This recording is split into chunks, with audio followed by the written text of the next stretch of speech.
চলচ্চিত্র ছিল তার শ্বাস প্রশ্বাস। আলো অন্ধকারের পর্দার জন্য যিনি নিজেকে বিলিয়ে দিয়েছিলেন নিঃস্বার্থভাবে, তিনি ঢাকায় চলচ্চিত্রের কিংবদন্তি অভিনেত্রী অঞ্জনা রহমান। গত বছরের এই দিনে না ফেরার দেশে পাড়ি জমান এই অভিনেত্রী। ঢাকা শহর আইসায় আমার আশা পুরাইছে। ঢাকার চলচ্চিত্রের জন্য তিনি ছিলেন সদা নিবেদিত প্রাণ। সেই অঞ্জনার মৃত্যুবার্ষিকীতে অনেকেই তাকে স্মরণ করেছেন সোশ্যাল মিডিয়ায়। প্রিয় বান্ধবীকে হারিয়ে স্মৃতিকাতর হয়ে পড়েছেন চিত্রনায়িকা নূতন। সঙ্গে ছিলাম, বহু বছর একসঙ্গে কাজ করেছে।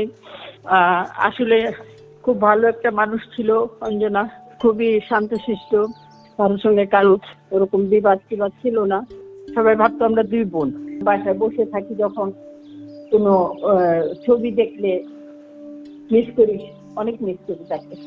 তো আল্লাহর কাছে দোয়া করি, যেখানে আছে আল্লাহ যেন তাকে জান্নাতুল ফেরদৌস দান করেন। পাকিস্তান আমলে নৃত্যে জাতীয় পুরস্কার জয় করা অঞ্জনা অল্প বয়সে চলচ্চিত্রের নায়িকা বনে যান। দস্যু বনহুর সিনেমার মাধ্যমে কিংবদন্তি অভিনেতা সোহেল রানার হাত ধরে তার চলচ্চিত্রে অভিষেক ঘটে। এরপর বর্ণাঢ্য অভিনয় ক্যারিয়ার পার করে গেছেন অঞ্জনা। শুধু বাংলা নয়, তিনি অভিনয় করেছেন হিন্দি, উর্দু, সিন্ধি, পাঞ্জাবি, নেপালি, থাইল্যান্ড, তুরস্ক সহ বেশ কিছু সিনে ইন্ডাস্ট্রিতে।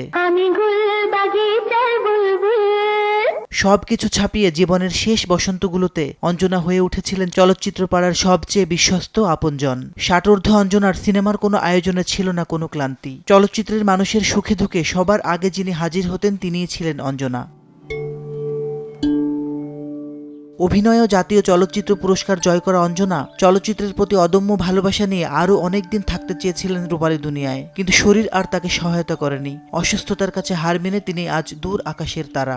নাচে তিনবার জাতীয় পুরস্কার এবং অভিনয় দুইবার জাতীয় চলচ্চিত্র পুরস্কার এবং বাচশ্বাস তিনবার পুরস্কার আমার ভাগ্যে জুটেছে। অঞ্জনা অভিনীত অসংখ্য সুপারহিট চলচ্চিত্রের মধ্যে রয়েছে দস্যু বনহুর, অশিক্ষিত, জিনজির, চন্দ্রাবতী, বাগদাদের চোর, হিম্মত ওয়ালি, পরিণীতা, আখরি ফয়সালা, কাতিল ইত্যাদি। মাসিদ রণ, সময় সংবাদ, ঢাকা।